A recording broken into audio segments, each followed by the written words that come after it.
Let's fight बयानबाजी। कांग्रेस नेता राहुल गांधी ने प्रधानमंत्री नरेंद्र मोदी को चुनौती दी है। उन्होंने कहा है कि अगर पीएम मोदी में दम है तो अमेरिकी डील को रद्द करके दिखा दीजिए। अमेरिकी सुप्रीम कोर्ट ने ट्रंप के टैरिफ को रद्द कर दिया। दुनिया भर के देशों ने अपने ट्रेड समझौतों पर पुनर्विचार कर लिए, लेकिन मोदी खामोश क्यों है? राहुल ने यह भी कहा है कि सारा देश जानता है कि आप ये नहीं कर सकते, आप अमेरिकी पकड़ में जकड़े हुए हैं।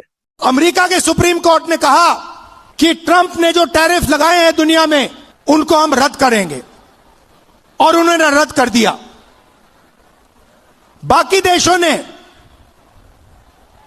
बात सुनते ही कहा कि देखिए सुप्रीम कोर्ट ने रद्द कर दिया तो हम भी डील रद्द कर रहे हैं, मगर नरेंद्र मोदी के मुंह से एक शब्द नहीं निकला।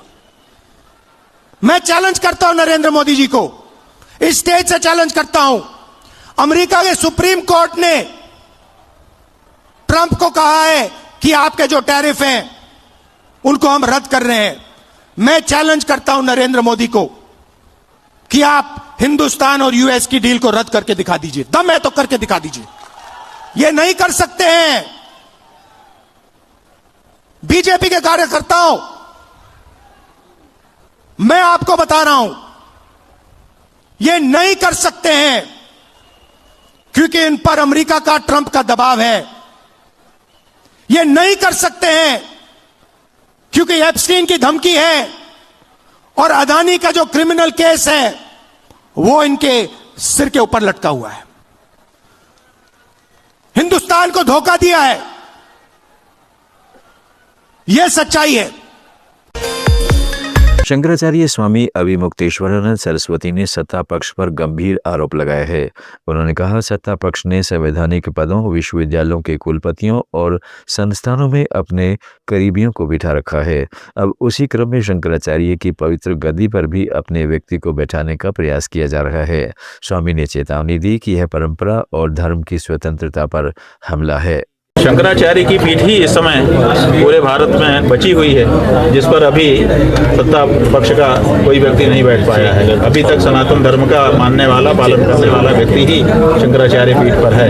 उनकी कोशिश है कि जैसे उन्होंने हर संवैधानिक पद पर अपने आदमी बैठा लिए, जैसे उन्होंने हर विश्वविद्यालय के कुलपति के पद पर अपने आदमी बैठा लिए, जैसे उन्होंने बाकी कई जगहों पर अपने आदमी बैठा लिए, वैसे वो चाहते हैं कि शंकराचार्य के पद पर भी हम अपने आदमी बैठा लें। तो इसीलिए जो परंपरागत शास्त्र को मानने वाले, वेद धर्म को बताने वाले शंकराचार्य हैं, वो उनको अब सुहा नहीं रहे हैं, क्योंकि जो वेद को मानने वाले, शास्त्र को मानने वाले शंकराचार्य हैं, वो कह रहे हैं कि एक सन्यासी को दया, करुणा और अहिंसा के व्रत का पालन करना चाहिए। और जब एक सन्यासी अपने आप को कहने वाला और गेरुआ कपड़ा पहनने वाला व्यक्ति मुख्यमंत्री आदि पद की शपथ ले लेता है, तो फिर वो मांस विक्रय का काम भी करने लग जाता है, जो कि शास्त्रोचित नहीं है। शंकराचार्य ये कह रहे हैं कि जब आपने विरक्ति धारण कर ली, माँ बाप को भी छोड़ दिया, तो फिर आप नौकरी क्यों कर रहे हैं, क्यों वेतन लेकर के काम कर रहे हैं? और वेतन लेकर के जब आप काम करते हैं, भत्ता लेकर के काम करते हैं, तो 24 घंटे के लिए आप संविधान का काम करने के लिए जब नियुक्त हो गए तो मठ का काम कब करेंगे?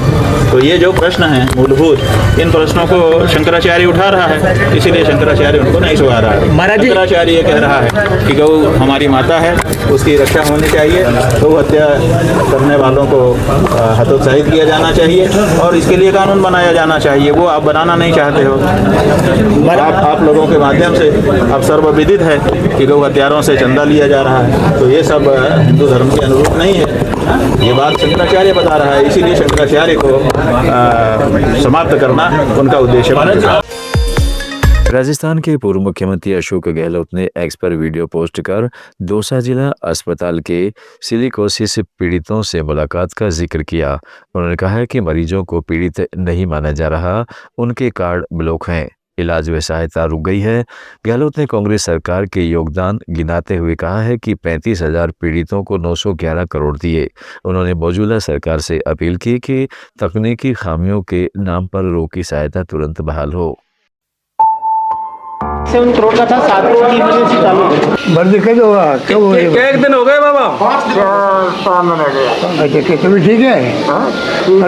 दम तो बढ़ती है। अच्छा, पूरा दुखता है। अच्छा, आपको मालूम नहीं पड़ा बीमारी हो रही है? ये बीमारी होने लगी थी ना, फिर ध्यान क्यों नहीं रखते आप लोग? हैं? डूंगर पहाड़ों में रहते कैसे यहाँ तो नहीं जाते कि ज़्यादा बढ़ नहीं है फिर तो। क्या सब काम वही सीखा था तो और कोई काम तो आता नहीं। अच्छा, लाइट फिटिंग फ्री कूलर इनका काम करता था, उसी का वही काम करेंगे। कोरोना हुआ था ना, कोरोना में लगा ना, कोरोना में लगाया था अपने पहले। अब इसमें मास्क लगाना पड़ेगा आपको, उसके बगैर बीमार ज़्यादा हो जाएगी फिर आपको, फिर कोई बचा नहीं पाएगा आपको। समझो बात को। समझ रहा हूँ। इसका मेरे दिमाग में नहीं था और किसी ने बताया भी नहीं, और वो शेर जी था ने जो बताता नहीं था। नहीं बीमारी बताता नहीं, आपको मालूम नहीं पड़ता बीमारी है ये। हाँ, ये पत्थर की बीमारी है ना, ये मकान किया था साहब। तो मालूम है ना आपको बीमारी हो जाती है। हाँ तो ध्यान क्यों नहीं रखते वहाँ पर?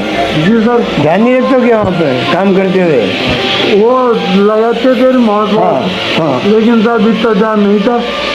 और नहीं, आपके वहाँ कई लोग बीमार पड़ रहे हैं, बहुत मर गए साहब वहाँ तो से। आपको नहीं मालूम था क्या? नहीं साहब, फिर मेरे को पता लगा ना, वो मेरे मामा जी ने बताया। हाँ। जब मैं गया नहीं फिर पता लग।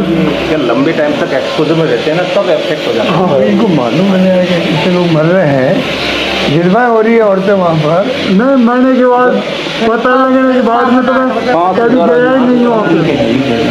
क्या पता लग गया ना मेरे को, जब तो सर में 100, 200, 500 रुपये रह गए नहीं उधर, वो भी लेने नहीं। अशोक गहलोत ने यूथ कांग्रेस अध्यक्ष और अन्य यूथ कांग्रेस कार्यकर्ताओं की गिरफ्तारी पर उनके मजबूती के साथ खड़े होने की बात कही है।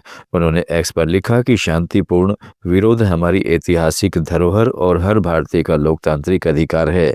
युवा कांग्रेस के साथियों ने सत्ता के खिलाफ निडर होकर देश हित में आवाज उठाई है।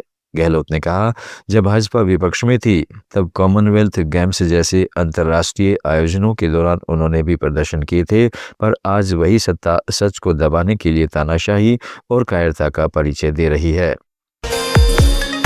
पूर्व मुख्यमंत्री अशोक गहलोत ने मुख्यमंत्री भजनलाल शर्मा से विशेष शिक्षकों के मानदेय वृद्धि की मांग की। उन्होंने कहा है कि विशेष शिक्षकों के प्रतिनिधिमंडल ने अपनी पीड़ा साझा की है। गहलोत ने कांग्रेस सरकार के फैसले गिनाए और कहा 2020 में 25% बढ़ोतरी, 2021 में दुगनी, 2023 में 10% वार्षिक प्रावधान, लेकिन पिछले 3 साल से मानदेय रुका हुआ है। 10% स्वेतवृद्धि लागू नहीं हो रही। उन्होंने सीएम से आग्रह किया कि विशेष योग्यजन की सेवा करने वाले इन शिक्षकों के मांग पर सहानुभूतिपूर्वक विचार कर तुरंत आदेश जारी करें। आंध्र प्रदेश के मुख्यमंत्री एन चंद्रबाबू नायडू ने संगठित गिरोहों पर निशाना साधा है।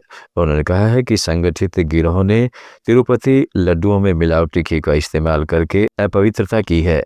लैब टेस्ट में सस्ते वनस्पति तेल की मिलावट पकड़ी गई है, जो भक्तों की आस्था पर चोट है। सीएम ने पूर्व सरकार पर लापरवाही का आरोप लगाते हुए जांच के आदेश दिए। ఈ రోజు ఒక లడ్డు విషయంలోనే కాకుండా అనేక విషయాల్లో ఏం చేశారో మనం ఒకసారి ఆలోచిస్తే మనలో ఉండే ఆవేదన లేకపోతే మనం ఏం చేయాలనో బాధ్యత గుర్తొస్తుంది అధ్యక్ష. అందుకని దీంట్లో కుట్ర కోణం ఉంది, ఒక సిండికేట్గా ఏర్పడే పరిస్థితి వచ్చారు. ఇవన్నీ కూడా ఫారెన్సిక్ ఎవిడెన్స్లో చాలా వరకు ప్రూవ్ అయినాయి. దీన్ని ఏ విధంగా ముందుకు తీసుకుపోవాలనో కూడా మనం మాట్లాడుకోవాల్సిన అవసరం ఉంది అధ్యక్ష. నెక్స్ట్ ఇక్కడ మీరు చూస్తే అధ్యక్ష, నేను అందుకే మహాపాపం అన్నాను. దీన్ని 59,71,000 కేజీలు ఈ యొక్క అడల్టరేషన్ జరిగింది. కల్తీ నెయ్యి వినియోగం చూస్తే 234,51,00,000 నిధులు ఖర్చు పెట్టారు. అదే కాకుండా ఆర్గనైజ్డ్ నేరంతో లడ్డు ప్రసాదం అపవిత్రం చేశారు. ల్యాబ్లకు కన్నుగప్పి టెండర్లు దక్కించుకొని, అంటే లీనియంట్వి లేకపోతే ఇది జరిగేది కాదు. 19-24 మధ్యకాలంలో మీరు ఒకసారి చూస్తే 20,01,00,000 లడ్డూలు కల్తీ నెయ్యితో తయారు చేశారు. అధికారులు, నిపుణులు, సిండికేట్ అంతా కలిసే ఇది జరిగింది. ఒకరు కలిసిపోయారు. 2026 के स्टेट ऑफ द यूनियन में राष्ट्रपति डोनाल्ड ट्रंप ने दावा किया है कि हम और बेहतर होते जा रहे हैं। यह अमेरिका का गोल्डन एज है। उन्होंने कहा, 1 साल पहले मुझे संकटग्रस्त देश मिला था। इकोनॉमी रुकी, महंगाई रिकॉर्ड पर, बॉर्डर खुला, मिलिट्री पुलिस कमज़ोर, क्राइम चरम पर, दुनिया में जंग। लेकिन आज सिर्फ 1 साल में हमने सदियों का बदलाव कर दिया है। उन्होंने अर्थव्यवस्था, सीमा सुरक्षा और वैश्विक शांति की तारीफ की। We will mark 2.5 centuries of liberty and triumph, progress and freedom in the most incredible and exceptional nation ever to exist on the face of the earth. And you've seen nothing yet. We're going to do better and better and better. This is the golden age of America.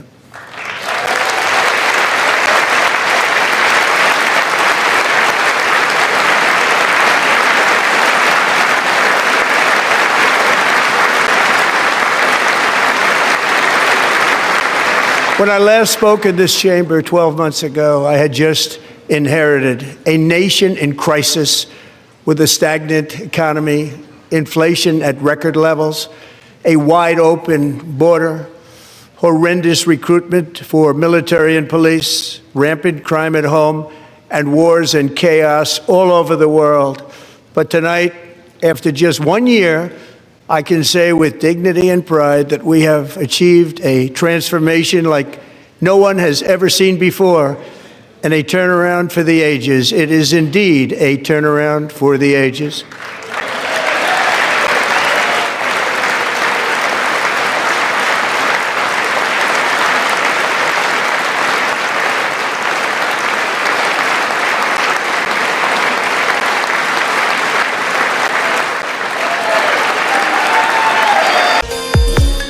Congress नेता इमरान मसूद ने केंद्र सरकार को घेरा है। उदय भानु चिब की गिरफ्तारी पर उन्होंने कहा, सरकार एप्स्टीन फाइल्स से इतनी डर गई कि फाइल्स की तरफ नजर न चली जाए, इसलिए उदय भानु चिब को गिरफ्तार कर लिया। इसमें अंतरराज्य कॉन्स्पिरेसी है, इसकी साजिश रची गई बाकायदा, और इसको ये जहालत के नमूने हैं। ये लोकतंत्र को खत्म करना चाहते हैं। डेमोक्रेटिक सेटअप के अंदर हर जगह पर विरोध का अधिकार होता है। यूनाइटेड नेशन से बड़ा ये इवेंट नहीं था।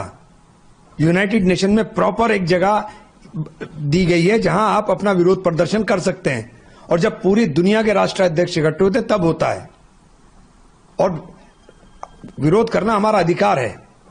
आप क्या तमाशा कर रहे हो?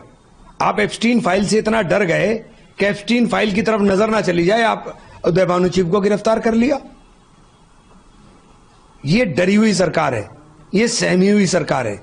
इसके काले कारनामे खुल गए हैं। ट्रेड डील कर करके इसने देश को बेच दिया है। तो ये सब चीजें सामने आ रही हैं, इससे डरे हुए हैं, सहमे हुए हैं। अब निर्वाचन आयोग और राज्य चुनाव कमिश्नरों की नेशनल राउंड टेबल कॉन्फ्रेंस में chief election commissioner Gyanesh Kumar ने स्पेशल SIR पर बात की। उन्होंने कहा, यह प्रक्रिया बिहार में शुरू हुई, बिना अपील के सफल रही। अभी 12 राज्यों में चल रही है। 11 राज्यों के वोटर रोल पब्लिश हो चुके हैं। This process was started in Bihar, completed flawlessly with 0 appeals, currently undergoing in 12 states, out of which 11 states electoral rolls have been published. And this hall, collectively, all of us together, must salute the hard work which is being done or has been done by our booth level officers, AEROs, EROs, DOs and CEOs, including all the national and state political parties, their agents, the booth level agents, the district level representatives, state level representatives and the national level representatives. I would also like to highlight with you the proactive approach of the Commission in meeting with all the stakeholders. We started meeting all the national and state political parties on our invitation. Nearly 4,000 meetings were held at the sub-divisional level, that is at the constituency level by the EROs, with 28,000 political party representatives participating in it. At a second tier, they were held by district election officers, third tier at the chief electoral officers, and fourth tier at the election commission. apart from electoral rolls, making them pure. बयानबाजी में आज इतना ही। जुड़े रहिएगा let's mic के साथ।